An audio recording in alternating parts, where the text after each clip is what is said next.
And weather in our Carolina morning rush. A man is charged after the Highway Patrol says that he hit 3 people with a pickup truck. One of them died. It happened near Lawrence around 6 last night on Bellevue Road. All 3 pedestrians were taken to the hospital. We don't know the name of the victim who died. Brown faces several charges of leaving the scene. Well, an 11-year-old girl is dead after what we're told was an accidental shooting. It happened on Shady Grove Road in Pickens County Saturday afternoon.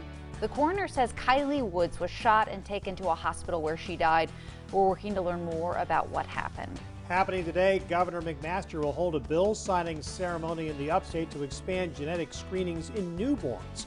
The new law was inspired by Dylan Emery. He died after being diagnosed with a rare genetic disease. The ceremony is scheduled for 2:30 this afternoon at the Greenwood Genetics Center.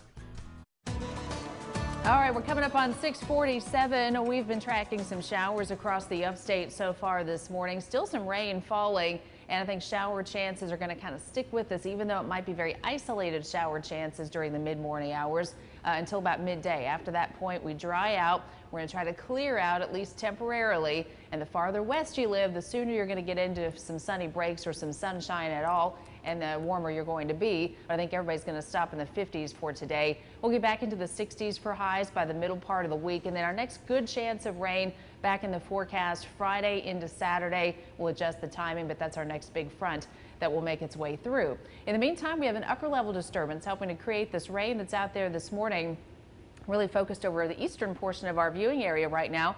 We had quite a bit of shower activity that's been on the light side, make its way through places like Anderson and Lawrence and Abbeville. Those locations getting in on a bit of a break in the rain, but still coming down in Spartanburg and Cherokee counties.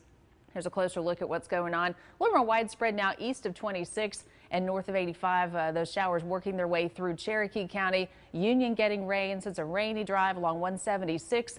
And then west of Greenville, we've got a few showers there. Farther to the south, we've had some rain moving through Greenwood, but right now you're getting in on a break. A few showers in the southern part of Abbeville County will move eastward towards Greenwood as well. Farther to the west, we've got a front. That front's going to work its way into the area later today and then just kind of fall apart. So look for fairly quiet weather this afternoon, and a little cool though with the cloud cover trying to linger. I think by midday the rain should be to our east, and then we'll start to see some sunshine coming out from the west during the course of the afternoon hours. Places like Gaffney and Union, it looks like we'll have to wait the longest to see any sunshine, so you may end up with some of the cooler temperatures we see today, mainly low 50s there. And then tomorrow morning, starting out with some foggy weather. In the afternoon, a mix of sun and clouds, mostly dry, but still kind of cool out there through the afternoon. As far as the rain goes, we're not getting a whole lot of rain with this system moving through. We'll pick up several 107-inch of rain at best. But I think later in the week, a better chance to add to the rain totals. And we do need it as we have a deficit for the month at both GSP and Asheville. Still looking at a decent surplus, though, for the year. We've had over 50 inches of rain in Asheville for 2019. Right now, it's dry in Asheville, 43 the temperature there. We're at 46 at Clemson, 44 in Greenwood, and 45 in Gaffney. Here's your forecast for the next 72 hours. We'll warm into the mid-50s later today, starting out with foggy weather in many areas tomorrow morning, and then mid-50s again. 60s by the middle of the week, and another good chance of rain back in the forecast by the end of the week. There's your mountain forecast, lower 50s, mostly dry in the mountains for today and tomorrow. Good chance of rain, though, by Friday. All right, Julie, how's it looking on the roads out there? Well, Christy, we have picked up a few accidents on the interstates that I want to take you around to. Let's talk about 85 first, 85 northbound at exit 35. We've picked up an accident there, although it does not appear to be causing any slowing. We also have now an an accident on 85 northbound. This is at exit 63 in the Duncan area. Again, not causing any slowing yet. And we continue to follow the accident on I-26 westbound in Spartanburg County. This is just before Reedville Road. Overturned semi happened early this morning. This is causing some slowing. There is a lane blocked here, but so leave yourself some extra time if you are headed through that area. Let's take a live look outside. We've got I-85 Pelham Road, volume picking up, but no slowing here, so that's good news. Sabila?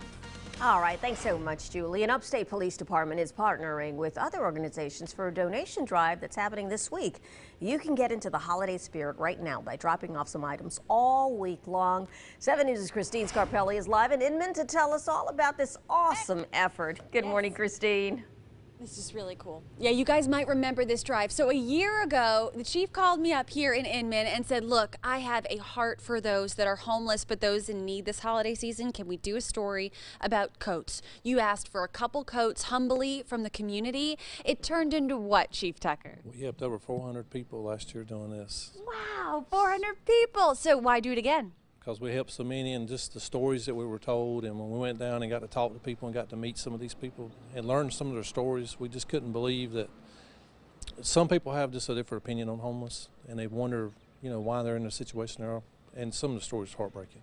So, we want to do it again, and we had such an outpouring last year, so it's just something that we want to do, and we want to continue supporting all that we can. I love it. Okay, listen, we're looking for socks, coats, blankets, backpacks, because we heard this morning from Tim that is a homeless person's car. What else, Chief? What else you need? Anything like pop-top foods, water, any type of personal hygiene products, just anything that could be for that. Trash bags, if anybody wants to donate those, paper towels, and also, the pets. We're looking for dog food, cat food, looking for clothes to go on the dogs and cats, because they do have needs for that. And the lady brought that up that owns one of the canine places in town, and Divine Canine, and she says, hey, they need stuff too. Right. Never thought about it. It's just something that just come about. You have until Thursday. From today until Thursday, we hear you honking out there, driving by. Drop your stuff off. We'll take it this morning. What's Thursday going to look like? Hopefully Thursday we won't have rain like last year, and we're going to take hopefully 2 U-Haul trucks if we can fill them up. 2 U-Hauls. And Iron Power Sports is going to escort us with motorcycles down there. So we're going to take them down there and unload these trucks and see how many people we can help and maybe make a difference in somebody's life. You're going to church builders. They help homeless and less fortunate with jobs and food and really trying to get out of that homeless situation. I think that's a beautiful thing. I appreciate that. And just one last time, encourage people to donate, right? Oh, absolutely. If you've got something laying around you're not using, something you can't wear anymore, some Christmas gift that you didn't want, that was a blanket or whatever, bring it. We'll take blankets, coats, shoes, shirts, whatever, pop-top foods, whatever you got laying around. Being, of course, real here, we got to ask for maybe not used undergarments or things like that, because a couple of things came in last year, not even joking, and that is not something you can use. But other than that, come on, guys. Again, photographer Ryan will catch your donations, throw them out your car window. Be safe. We got the police chief here, so, don't get me in trouble, but let's go. Start now. Yeah. And try not to hit Ryan, right? All right, Christine. Don't hit Thank Ryan. you. Yeah. Don't hit Ryan. Preserve Ryan. We need him. Thank you.